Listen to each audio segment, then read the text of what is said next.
Hi friends, എല്ലാവർക്കും കാറ്റത്തെ കളിക്കൂടെ റിവ്യൂയിലേക്ക് സ്വാഗതം. ഈ റിവ്യൂ നിങ്ങൾക്ക് ഇഷ്ടമായെങ്കിൽ ലൈക്ക് ചെയ്തും സബ്സ്ക്രൈബ് ചെയ്ത് സപ്പോർട്ട് ചെയ്യണേ. സുഭാഷും നികേഷും ഹരീഷും സന്തോഷത്തോടുകൂടി സംസാരിച്ച് ആളുകളെ സ്വീകരിക്കുകയാണ്. ഒരാൾ ചോദിക്കുന്നു, പെണ്ണും ചെറുക്കനും തിരിച്ചെത്തിയോ? സുഭാഷ് പറയുന്നു, അവര് വരും. ഒരു ചേച്ചി ചോദിക്കണം, ഉറപ്പാണോ? അതെന്താ അങ്ങനെ ചോദിച്ചെന്ന് ഹരീഷ് ചോദിക്കുമ്പോൾ ആ ചേച്ചി പറയുന്നു, ആ കുട്ടി തിരിച്ചു വരില്ലെന്ന് നാട്ടുകാരിൽ ചിലര് പറയുന്നത് കേട്ടു, അതുകൊണ്ടാ. സുഭാഷ് പറയുന്നു, ഏയ് അങ്ങനെയൊന്നുമില്ല, അവരെത്തും. അതെന്ന് നികേഷ് പറയുമ്പോൾ അയാൾ പറയുക, എത്തിയാ നിങ്ങൾക്ക് കൊള്ളാം, വാടി. അങ്ങനെ അവർ അകത്തേക്ക് പോകുമ്പോൾ ഹരീഷ് പറയുകയാണ്, കണ്ടില്ലേ, ഇങ്ങനെയുള്ളവർക്ക് വേണ്ടിയാ നമ്മള് കയ്യിലെ കാശും കളഞ്ഞ റിസപ്ഷൻ നടത്തുന്നത്. സുഭാഷ് പറയുന്നു, എടാതെ അങ്ങനെ പറഞ്ഞില്ലെങ്കിലേ അവർ ഇതിലും വലുത് പറഞ്ഞുണ്ടാക്കും. ഈ സമയം നന്നായി ഒരുങ്ങി കൂളിംഗ് ഗ്ലാസ് ഒക്കെ വെച്ച് ചിരിച്ചുകൊണ്ട് എല്ലാവരുടെയും മുന്നിലേക്ക് വന്ന് നിന്ന് ഭാസ്കരൻ പറയുന്നു, ഹലോ ഫ്രണ്ട്സ്. ഇത് കണ്ട് കണ്ണു തള്ളി നിൽക്കുകയാണ് നികേഷ്. സുഭാഷ് ഏട്ടാ, ദേ അങ്ങോട്ട് നോക്കിയേ. ഭാസ്കരനെ കണ്ട് അമ്പരന്ന് നിൽക്കുകയാണ് സുഭാഷും ഹരീഷും. ആളുകൾ എല്ലാവരും ഭാസ്കരനെ നോക്കുമ്പോൾ ചിരിച്ചുകൊണ്ട് ഭാസ്കരൻ പറയുന്നു, എല്ലാവർക്കും നമസ്കാരം. ആരൊക്കെയാ വന്നിരിക്കുന്നത്? സുഖമാണല്ലോ, വരണം വരണം. ഹരീഷ് പറയുന്നു,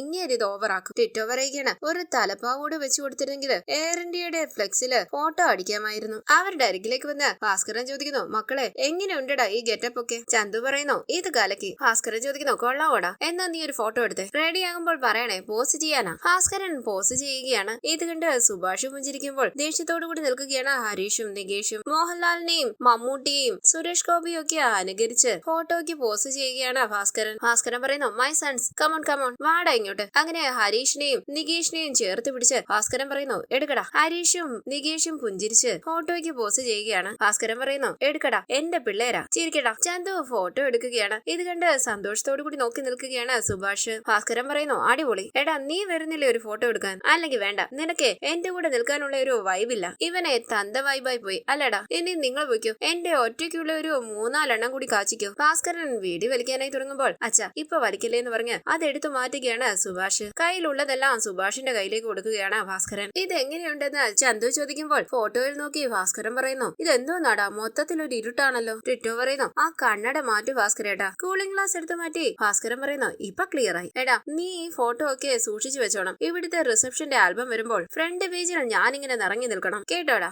ചന്തു പറയുന്നു, അത് ഞാൻ ഏറ്റു. ടിറ്റോ പറയുകയാണ്, ഭാസ്കരേട്ടൻ ഈ വേഷത്തിൽ തൊടുത്തു നിൽക്കുന്ന ഒരു ഫോട്ടോ എടുത്തൊരു 12 അടി ഉയരത്തിൽ ഒരു കട്ടൗട്ട് അടിച്ച് ആ ഗേറ്റിന് മുന്നിൽ വെച്ച് കഴിഞ്ഞാൽ മിന്നിച്ചേനെ. ഇത് കേട്ട് ഭാസ്കരൻ സുഭാഷിനോട് പറയുന്നു, കേട്ടില്ലേടാ. എടാ, പുകഴ്ത്തുമ്പോൾ ആളെ നോക്കി പുകഴ്ത്തണമെന്ന് പറഞ്ഞ് ടിറ്റോയുടെ തോളിൽ മുറുകെ പിടിക്കുകയാണ് ഭാസ്കരൻ. അരികിലേക്ക് വന്ന ഹരീഷ് പറയുന്നു, സുഭാഷ് ഏട്ടാ, ഫോട്ടോഗ്രാഫർ ഇപ്പൊ എത്തും. സുഭാഷ് പറയുന്നു, അച്ഛാ ദേ ഫംഗ്ഷൻ കഴിയുന്നത് വരെ അച്ഛൻ കുടിക്കരുത്, ശ്രമിക്കാമെന്ന് ഭാസ്കരൻ പറയുമ്പോൾ സുഭാഷ് പറയുകയാണ്, പിന്നെ ഈ ഡാൻസ് ഒന്നും വേണ്ട. ഭാസ്കരൻ പറയുന്നു, നോക്കാം, പാട്ട് പറ്റുമോ? സുഭാഷ് പറയുകയാണ്, ഒന്നും വേണ്ട, വെറുതെ നിന്നാ മതി. ഇത് കേട്ട് ജ്യൂസ് എടുത്ത് കുടിച്ചുകൊണ്ട് ഭാസ്കരൻ പറയുന്നു, വാട്ടവെള്ളം. അങ്ങനെ ഭാസ്കരൻ അവിടെ വന്ന് പോകുമ്പോൾ ഹരീഷ് പറയുകയാണ്, രാവിലെ തന്നെ എവിടെയെങ്കിലും കൊണ്ടുപോയി കളഞ്ഞാൽ മതിയായിരുന്നു. സുഭാഷ് ചോദിക്കുന്നു, അതെന്താടാ പൂച്ചയോ? ദേ ഈ ഐഡിയ പറഞ്ഞു തന്നത് അച്ഛനാ. മോന്റെ കല്യാണം കൂടാൻ അച്ഛനും ആഗ്രഹം ഉണ്ടാകും. ദേ നോക്കിയേ, എല്ലാവരുടെയും മുമ്പിൽ പോയി സന്തോഷമായിട്ടിരിക്കുന്നത്. സന്തോഷമായിട്ട് അവിടെ ഇങ്ങനെ ഇരിക്കട്ടടാ. കസേരയിലേക്ക് ഇരുന്ന എല്ലാവരെയും നോക്കി പുഞ്ചിരിച്ച ഭാസ്കരൻ പറയുന്നു, കുറച്ച് സമയം എടുക്കും, ഇപ്പൊ തന്നെ അവരിങ്ങെത്തും. തുടരുന്ന ജീപ്പിൽ അവിടേക്ക് വരികയാണ് സുധീഷും നിധിയും. നികേഷ് പറയുന്നു, സുഭാഷ് ഏട്ടാ, ദേ സുധീഷ് ഏട്ടൻ എത്തി. നികേഷ് ഉറക്കെ പറയുന്നു, സുധീഷ് ഏട്ടനും ഏട്ടത്തിയമ്മ എത്തിയേ. സുഭാഷും നികേഷും ഹരീഷും എല്ലാം സന്തോഷത്തോടു കൂടി മുന്നോട്ട് വരുമ്പോൾ നാട്ടുകാരെല്ലാവരും അവരെ ശ്രദ്ധിക്കുകയാണ്. ഭാസ്കരൻ പറയുന്നു, ദേ അവര് വന്നു മക്കളെ. വീട്ടിലെ കാഴ്ചകളെല്ലാം കണ്ട് കണ്ണു തള്ളിയിരിക്കുകയാണ് സുധീഷും നിധിയും. നിധി ചോദിക്കുന്നു, എന്താ വീട്ടിലൊരാൾക്കൂട്ടം? സുധീഷ് മനസ്സിൽ പറയുന്നു,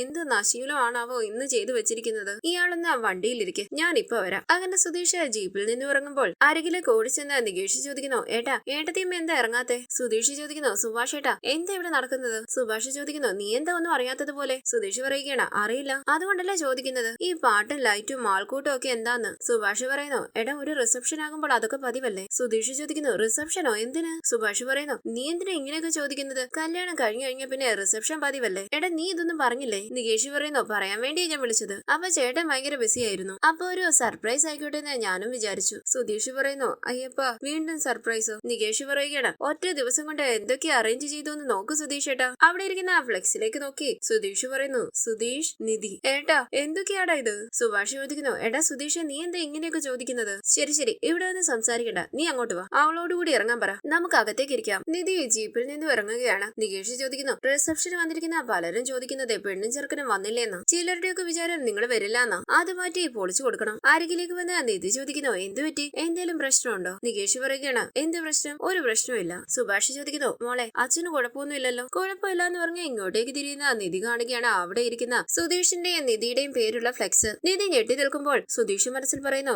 ഈശ്വര എല്ലാം പോയി. നിധി ചോദിക്കുന്നു, അതെന്താ അത്? അപ്പോൾ സുധീഷ് ചോദിക്കണേ, എന്താ നിധി? നിധി പറയുന്നു, നോക്ക്. സുധീഷ് പറയുന്നു, അയ്യോ അത് എനിക്ക് മനസ്സിലായില്ല, എന്താടാ? സുഭാഷ് പറയുന്നു, എടാ നിങ്ങൾ അറിഞ്ഞിട്ടാ വരുന്നതെന്നാ ഞങ്ങൾ വിചാരിച്ചോണ്ടിരുന്നത്. ഇവൻ പറഞ്ഞിട്ടുണ്ടാകുമെന്നാ ഞാൻ വിചാരിച്ചത്. നികേഷ് ചോദിക്കുന്നു, കലക്കിയില്ലേ? സർപ്രൈസ് കലക്കിയില്ലേ? സുധീഷും നിധിയും ദേഷ്യത്തോടു കൂടി നിൽക്കുകയാണ്. ഒരു ചേച്ചി ഉറക്കെ ചോദിക്കുന്നു, എന്താ പെണ്ണും ചെക്കനും അവിടെ തന്നെ നിന്ന് കയറില്ല എന്ന് പറയാൻ വന്നതാണോ? ഹരീഷ് പറയുന്നു, അകത്ത് പോയിട്ട് സംസാരിക്കാം, ഇവിടെ നിൽക്കണ്ട. നിധി ദേഷ്യത്തോടുകൂടി സുധീഷിനെ നോക്കുമ്പോൾ സുധീഷ് പറയുന്നു, ഇയാളൊന്ന് അകത്തേക്ക് ചെല്ല്. നിധി പ്ലീസ്, ഞാൻ വന്നോളാം, ചെല്ല്. നിധി വിഷമത്തോടുകൂടി അകത്തേക്ക് പോവുകയാണ്. ഭാസ്കരൻ മോളെ എന്ന് വിളിക്കുന്നുവെങ്കിലും ഭാസ്കരനെ ശ്രദ്ധിക്കാതെ നിധി അകത്തേക്ക് പോകുന്നു. ഭാസ്കരൻ പറയുന്നു, മോൾ അങ്ങ് അകത്ത് വെക്കോ.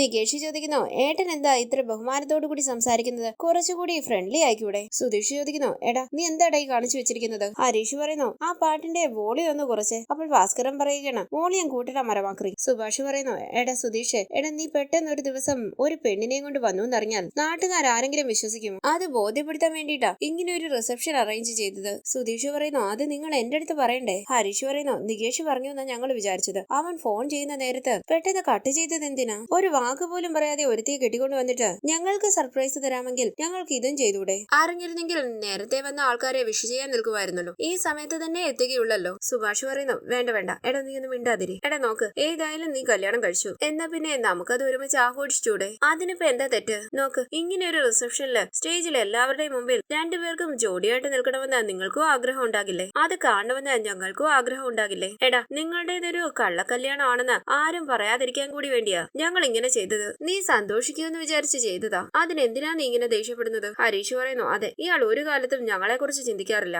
എന്നാ ഞങ്ങൾ മൂന്നുപേരും ഇയാളെ കുറിച്ച് മാത്രം ചിന്തിച്ചിട്ടാ ഇതൊക്കെ ചെയ്തത്. അതുകൊണ്ട് എന്തിനാന്നോ ഇങ്ങോട്ട് ചോദിക്കണ്ട. നികേഷ് പറയുന്നു, ഇനി റിസപ്ഷന് പുതിയ ഡ്രസ് ഇല്ലാത്ത വിഷമമാണെങ്കിൽ അത് വിട്ടേര്. സൂപ്പർ ഡ്രസ് വിത്ത് കോട്ട് ഞങ്ങൾ റെഡിയാക്കി വെച്ചിട്ടുണ്ട്. സുധീഷ് മനസ്സിൽ പറയുന്നു, അയ്യോ എന്റെ ഈശ്വര, ഇവര് ചെയ്തതൊക്കെ നല്ലതാ. നിധി കൂടി സമ്മതിച്ചിട്ടാണെങ്കിൽ ഇന്നത്തെ ദിവസം തകർക്കാമായിരുന്നു. അവളോട് ഇനി എന്ത് പറഞ്ഞ ഈ കുരുക്കിന്ന് തലയുരു എന്റെ ആറ്റുകാലമ്മച്ചി. തുടർന്ന് റൂമിലേക്ക് വന്ന നിധി കണ്ണു നിറങ്ങി ആലോചിച്ച് അങ്ങോട്ടും ഇങ്ങോട്ടും നടക്കുകയാണ്. തുടർന്ന് ഹരീഷ് പറയുന്നു, ശരി, സുധീഷ് ഏട്ടനോട് ഞങ്ങൾ കാര്യം പറഞ്ഞില്ല, സമ്മതിച്ചു. പക്ഷെ ഇപ്പൊ എന്താ പ്രശ്നം? എല്ലാ കാര്യവും ചെയ്തു കഴിഞ്ഞല്ലോ, ഇനി വന്ന് സ്റ്റേജിൽ നിന്നാ മതി, കൂടുതലൊന്നും പറയണ്ട. സുധീഷ് പറയുന്നു, എടാ നിന്നെ ഞാൻ അങ്ങനെ നിങ്ങളുടെ ഇഷ്ടത്തിന് എനിക്ക് അങ്ങനെ വന്ന് നിൽക്കാൻ പറ്റില്ലെങ്കിലോ? സുഭാഷ് ചോദിക്കുന്നു, എടാ അതിന് നീ എന്തിനാ ഇങ്ങനെ ദേഷ്യപ്പെടുന്നത്? എടാ ഈ റിസപ്ഷൻ വെച്ചതില് നിനക്കെന്താ പ്രശ്നം? ഇതെല്ലാം നിങ്ങളുടെയും കൂടി സന്തോഷത്തിന് വേണ്ടി ചെയ്തതല്ലേ? നികേഷ് ചോദിക്കുന്നു, എന്തിനാ ഏട്ടാ ഇത്ര ആലോചിക്കുന്നത്? നമ്മുടെ വീട്ടിലൊരു നല്ല വിശേഷം നടക്കണ്ടേ? സുധീഷ് പറയുന്നു, എടാ അതുകൊണ്ടല്ല, എനിക്ക് പ്രശ്നമൊന്നുമില്ല. പക്ഷെ നിധിക്ക്. ഹരീഷ് പറയുന്നു, ഇത് അവർക്കും കൂടി വേണ്ടിയിട്ടല്ലേ? ഓടിച്ചോടി കല്യാണം കഴിച്ചു എന്നല്ലേ ആളുകൾ വിചാരിക്കുക?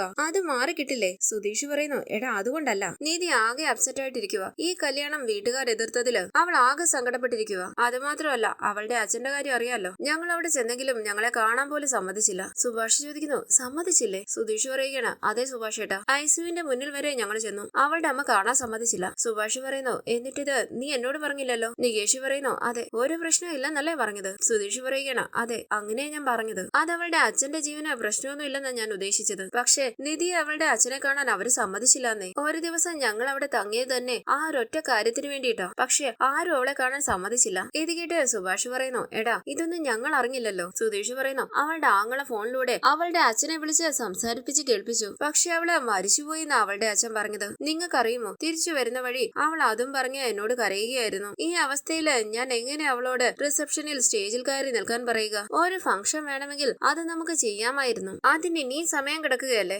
എന്തിനാ ധൃതി പിടിച്ചപ്പോൾ, അതും എന്നോട് പോലും ചോദിക്കാതെ? സുഭാഷ് പറയുന്നു, എടാ അത് നിങ്ങൾ ഇവിടുന്ന് പോയപ്പോഴേ നാട്ടുകാർ വീണ്ടും ഓരോന്ന് പറഞ്ഞു തുടങ്ങി. രാജേട്ടന്റെ ചായക്കടയിൽ നിന്നായിരുന്നു തുടക്കം. പിന്നെ അറിയാലോ, അമ്മായിയും വെല്ലേശനും ഒക്കെ അതങ്ങ് ഏറ്റെടുത്തുന്നേ. അതെല്ലാം ഞാൻ നിന്നോട് പറഞ്ഞതല്ലായിരുന്നു? ഇവിടെയുള്ള ആണുങ്ങളെ സഹിക്കാൻ വയ്യാതെ ആ പെണ്ണ് കല്യാണ പിറ്റേന്ന് രാവിലെ തന്നെ തിരിച്ചോടി പോയി എന്നൊക്കെയാ പറഞ്ഞുണ്ടാക്കുന്നത്. എടാ നിങ്ങൾ തിരിച്ചു വരുന്നു കേട്ടപ്പോൾ അവരൊക്കെ സത്യം അറിയട്ടെ എന്ന് വിചാരിച്ചാ ഞങ്ങൾ ഇതൊക്കെ പ്ലാൻ ചെയ്തത്. നികേഷ് പറയുന്നു, അതെ ഏട്ടാ, ഇങ്ങനെ ഒരു റിസപ്ഷൻ നടന്നില്ലെങ്കിൽ നിങ്ങളുടെ കല്യാണം കഴിഞ്ഞൊന്നും ആരും വിശ്വസിക്കാനേ പോകുന്നില്ല. സുധീഷ് ചോദിക്കുന്നു, നാട്ടുകാരെ പേടിച്ചിട്ടാണോടാ നമ്മൾ ജീവിക്കേണ്ടത്? പോകാൻ പറയാം അവരോട്. ഈ സമയം റൂമിന് പുറത്തേക്ക് ഇറങ്ങി വന്ന നിധി എല്ലാവരെയും ശ്രദ്ധിക്കുകയാണ്. എല്ലാവരും വിഷമത്തോടുകൂടി നിധിയെ നോക്കുന്നു. അരകിലേക്ക് ചെന്ന് സുഭാഷ് പറയുന്നു, കുട്ടിയുടെ അച്ഛന് വയ്യാതിരിക്കുമ്പോൾ ഞങ്ങൾ ഇങ്ങനെ ഒരു ആഘോഷം നടത്തുകയാണെന്ന് വിചാരിക്കരുത്. നോക്ക്, നിങ്ങളുടെ കല്യാണമോ ഇങ്ങനെയായി. ഒരു റിസപ്ഷനും കൂടി നടന്നില്ലെങ്കിൽ ആളുകളൊക്കെ എന്തു പറയുമെന്ന് വിചാരിച്ചിട്ടാ. നാളെ നിങ്ങൾക്കൊരു ബുദ്ധിമുട്ടുണ്ടാകാൻ പാടില്ലല്ലോ, അതുകൊണ്ടാ. നികേഷ് പറയുന്നു, ഏട്ടത്തിക്ക് അച്ഛനെ കാണാൻ പറ്റിയില്ലെന്ന് ഞങ്ങൾ അറിഞ്ഞില്ല. സുഭാഷ് ചോദിക്കുന്നു, അച്ഛന് പ്രശ്നമൊന്നും ഇല്ലല്ലോ അല്ലേ? നിധി പറയുന്നു, ഇല്ല,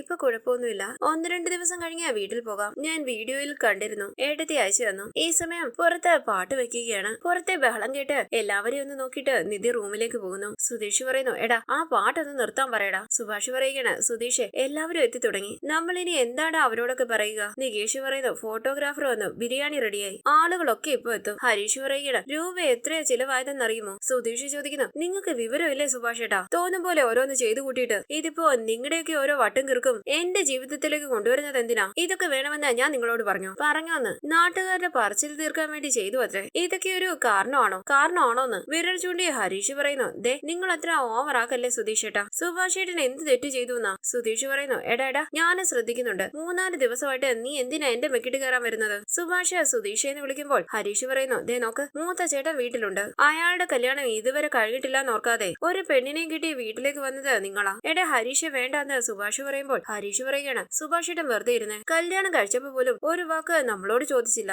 സുധീഷ് പറയുന്നു, എന്റെ അവസ്ഥ പറഞ്ഞില്ലേടാ കഴുതേ ഞാൻ. ഹരീഷ് പറയുകയാണ്, അതെ കഴുതകളാ, നിങ്ങൾക്ക് വേണ്ടി ഇതെല്ലാം ചെയ്താ ഞങ്ങൾ കഴുതകളാ. നിങ്ങൾ രണ്ടുപേരും പോയി കഴിഞ്ഞിട്ട് നാട്ടുകാരുടെ ചോദ്യവും പരിഹാസവും കേൾക്കേണ്ടി വന്നതേ ഞങ്ങൾക്കാ. എല്ലാവർക്കും അറിയേണ്ടതേ ആ പെണ്ണെന്തിനാ ഓടിപ്പോയതെന്നാ. അതിന് ഉത്തരം കൊടുക്കാനാ ഇതെല്ലാം ചെയ്തത്. അതിലെന്താ തെറ്റ്? നിസ്സാര ചിലവാ നടത്തിയെന്ന വിചാരം സുഭാഷ് ഏട്ടൻ ആരുടെയൊക്കെ കയ്യിൽ നിന്ന് കടം വാങ്ങിയെന്നറിയുമോ? നിങ്ങൾ തിരിച്ചു വന്നാൽ ഇത് നടത്താൻ തീരുമാനിച്ചതേ നിങ്ങൾക്ക് കൂടി തല ഉയർത്തി നടക്കാൻ വേണ്ടിയിട്ടാ. ശരി, അവരുടെ വീട്ടിലും ദേഷ്യവും പ്രശ്നവുമാണ്, അറ്റ്ലീസ്റ്റ് നമ്മുടെ വീട്ടിലെങ്കിലും സന്തോഷം ഉണ്ടാകണമെന്ന് കരുതിയിട്ടല്ലേ ഇതെല്ലാം ചെയ്തത്. അതിലെന്താ തെറ്റ്? അവരുടെ അച്ഛൻ ആത്മഹത്യക്ക് ശ്രമിച്ചു എന്നുള്ളത് ശരിയാ, പക്ഷെ ഇപ്പൊ പ്രശ്നമൊന്നുമില്ലല്ലോ. ഒരു 2 മണിക്കൂർ ആ സ്റ്റേജിൽ കയറി നിന്നാൽ എന്ത് കുറവാ നിങ്ങൾക്ക് വരാൻ പോകുന്നത്? സുധീഷ് പറയുന്നു, സുഭാഷ് ഏട്ടാ ഇവൻ ഹരീഷിന്റെ കയ്യിൽ പിടിച്ച് സുഭാഷ് പറയുന്നു, നീ ഒന്ന് മിണ്ടാതിരിക്കുക, വിടടാ. ഹരീഷ് ചോദിക്കുന്നു, ദേ അവരുടെ അച്ഛൻ വന്ന് വിളിച്ചപ്പോൾ തിരിച്ചു പോയില്ലല്ലോ, കല്യാണം നടക്കുമ്പോൾ ഇതൊന്നും ആലോചിച്ചില്ലേ? ഇപ്പൊ റിസപ്ഷന് 2 മണിക്കൂർ വന്നു നിന്നാൽ അതോടെ എല്ലാം തകർന്ന് താഴെ പോകുമോ? അതെന്ത് ലോജിക്കാ? സുഭാഷ് പറയുന്നു, എടാ ഹരീഷ് നിർത്ത്, മതി. ഹരീഷ് പറയുന്നു, എന്നിട്ട് വേണ്ടി ഇതൊക്കെ നിങ്ങൾക്ക് വേണ്ടി ചെയ്ത സുഭാഷ് ഏട്ടൻ കിറുക്കൻ അല്ലേ? പണ്ടേ നിങ്ങൾ സ്വാർത്ഥന, സ്വന്തം താല്പര്യം മാത്രമേ നിങ്ങൾ നോക്കൂ. ഇതിപ്പം പണ്ടത്തെക്കാളും അധികമാ. ഇയാളെയൊക്കെ ഇയാളുടെ വഴിക്ക് വിടണം സുഭാഷ് ഏട്ടാ. കുറച്ചു കഴിഞ്ഞാലേ പുറകിൽ മറ്റൊരു കുടുംബം സപ്പോർട്ട് ചെയ്യാനുണ്ടാകുമെന്നുള്ള ധൈര്യമുണ്ട് ഇയാൾക്ക്. ഇത് കേട്ട് ദേഷ്യത്തോടു കൂടി ഹരീഷിന്റെ ഷർട്ടിൽ കുത്തിപ്പിടിച്ചുകൊണ്ട് സുധീഷ് പറയുന്നു, എടാ നിന്റെ ഭരണമൊന്നും എന്റെ അടുത്ത് വേണ്ട. ഹരീഷ് പറയുന്നു, കൈയെടുക്ക്. സുധീഷ് പറയുന്നു, എടാ എന്നെ പറ്റി കൂടുതൽ ആലോചിക്കാൻ നീ ആയിട്ടില്ല കേട്ടോടാ. ഹരീഷ് പറയുന്നു, കൈയെടുക്കാനാ പറഞ്ഞേ. സുഭാഷ് പറയുന്നു, എടാ വേണ്ട. നികേഷ് പറയുകയാണ്, ദേ ഏട്ടത്തി അപ്പുറത്തുണ്ട്. സുധീഷ് പറയുകയാണ്, ഈ കുടുംബത്തിലെ എല്ലാവർക്കും എല്ലാവരെ പറ്റിയും വിചാരമുണ്ട്, നീ മാത്രം അങ്ങനെ ആളാകുകയൊന്നും വേണ്ട. ഹരീഷ് പറയുന്നു, കൈയെടുക്കടോ. എടോ ഒന്ന് ചോദിച്ച് ഹരീഷിന്റെ കർണം പുകച്ചടിക്കുകയാണ് സുധീഷ്. ഹരീഷ് എന്ന് വിളിച്ച് താഴേക്ക് വീണ ഹരീഷിനെ പിടിച്ചെഴുന്നേൽപ്പിക്കുകയാണ് സുഭാഷ്. സുധീഷിനെ പിടിച്ചു മാറ്റുകയാണ് നികേഷ്. ഹരീഷും സുധീഷും കൂടി തമ്മിൽ തല്ലുമ്പോൾ അവിടേക്ക് വന്ന നിധി ഇത് കണ്ട് ഞെട്ടി നിൽക്കുകയാണ്. സുഭാഷും നികേഷും കൂടി അവരെ പിടിച്ചു മാറ്റാൻ ശ്രമിക്കുകയാണ്. സുഭാഷ് പറയുന്നു, എടാ നിർത്താനല്ലേ പറഞ്ഞേ? സുധീഷ്, എടാ നിർത്തടാ. ഈ സമയം അവിടേക്ക് വന്ന ഭാസ്കരൻ, എടാ മാറി നിൽക്കടാന്ന് പറഞ്ഞ് തല്ലിന്റെ ഇടയിലൂടെ നടന്നു പോവുകയാണ്. ഭാസ്കരൻ ഒരു വീഡിയോ എടുത്ത് വലിക്കുകയാണ്. ഭയത്തോടുകൂടി നിൽക്കുന്ന നിധിയെ നോക്കിയിട്ട് ഒരു കുഴപ്പമില്ലെന്ന് കൈകൊണ്ട് കാണിക്കുകയാണ് ഭാസ്കരൻ. പുഞ്ചിരിച്ച് ഭാസ്കരൻ പുറത്തേക്ക് പോകുമ്പോൾ സുധീഷിനെയും ഹരീഷിനെയും പിടിച്ചു മാറ്റാൻ ശ്രമിക്കുന്ന സുഭേഷ് പറയുന്നു, മക്കളെ ഒന്ന് പറയുന്നത് മനസ്സിലാക്കടാ. ഹരീഷ് സുധീഷിനെ തല്ലി താഴെ ഇടുമ്പോൾ എടാന്ന് വിളിച്ച് അവിടെ നിന്ന് എഴുന്നേറ്റ് കൈ ഉയർത്തുകയാണ് സുധീഷ്. പെട്ടെന്ന് നിധിയെ കണ്ട് ഞെട്ടി അവിടെ നിന്ന് എഴുന്നേൽക്കുകയാണ് സുധീഷ്. ഹരീഷും സുഭാഷും നികേഷും എല്ലാം നിധിയെ തിരിഞ്ഞു നോക്കുകയാണ്. ഹരീഷ് വിഷമത്തോടുകൂടി പുറത്തേക്ക് പോകുന്നു. സുഭാഷും വിഷമത്തോടുകൂടി അവിടെ നിന്ന് പോകുമ്പോൾ നികേഷ് നിധിയോട് പറയുന്നു, സോറി. അങ്ങനെ സുധീഷിനെ ഒന്ന് നോക്കിയിട്ട് നികേഷും പുറത്തേക്ക് പോവുകയാണ്. റൂമിനകത്തേക്ക് കയറി വാതിലടച്ച് പൊട്ടിക്കരയുകയാണ് നിധി. സുധീഷ് വിഷമത്തോടുകൂടി നിൽക്കുന്നു. അങ്ങനെ ഇന്നത്തെ എപ്പിസോഡ് അവസാനിച്ചു. ഇനി അടുത്ത എപ്പിസോഡ് പ്രൊമോ റിവ്യൂ. വളരെ വിഷമത്തോടുകൂടി ആലോചിച്ച് റൂമിൽ ഇരിക്കുകയാണ് സുഭാഷ്. സുധീഷ് വിഷമത്തോടുകൂടി അരികിലേക്ക് വരുമ്പോൾ സുഭാഷ് പറയുന്നു, നിന്നോട് പറയാതെ ഇതൊക്കെ ചെയ്തത് തെറ്റ് തന്നെയാ, അത് ഞാൻ സമ്മതിക്കുന്നു. എടാ ഒരു 2 മണിക്കൂർ അവിടെ വന്ന് നിന്നാ മതി. അങ്ങനെ സുധീഷിന്റെ തോളിൽ തട്ടി കണ്ണു നിറഞ്ഞ് പുറത്തേക്ക് പോവുകയാണ് സുഭാഷ്. വളരെ വിഷമത്തോടുകൂടി എന്ത് ചെയ്യണമെന്നറിയാതെ പുറത്തിരിക്കുകയാണ് നികേഷും ഹരീഷും. തുടർന്ന് നിധിയുടെ റൂമിലേക്ക് വന്ന് വാതിലടയ്ക്കുകയാണ് സുധീഷ്. നിധി കാര്യം അന്വേഷിക്കുമ്പോൾ സുധീഷ് പറയുന്നു, ഇങ്ങനെ ഒരു ഫംഗ്ഷൻ വേണ്ടെന്ന് ഞാൻ അവരോടൊക്കെ എങ്ങനെ പറയും? നിധി ചോദിക്കുന്നു, അതുകൊണ്ട്? അപ്പോൾ സുധീഷ് പറയുകയാണ്, 1 മണിക്കൂർ നേരത്തേക്ക് എന്റെ വൈഫായിട്ടൊന്ന് അഭിനയിക്കാൻ. ഇത് കേട്ട് ദേഷ്യത്തോടുകൂടി ചെവി പൊത്തിക്കൊണ്ട് നിധി പറയുന്നു, അയ്യോ എന്നെ ഒന്ന് വെറുതെ വിടാമോ? സുധീഷ് വിഷമത്തോടുകൂടി നിധിയെ നോക്കുകയാണ്. വരാനിരിക്കുന്ന എപ്പിസോഡ് വിശേഷങ്ങളുമായി വീണ്ടും കാണാം. Thank you for watching. Please subscribe, like, share my channel.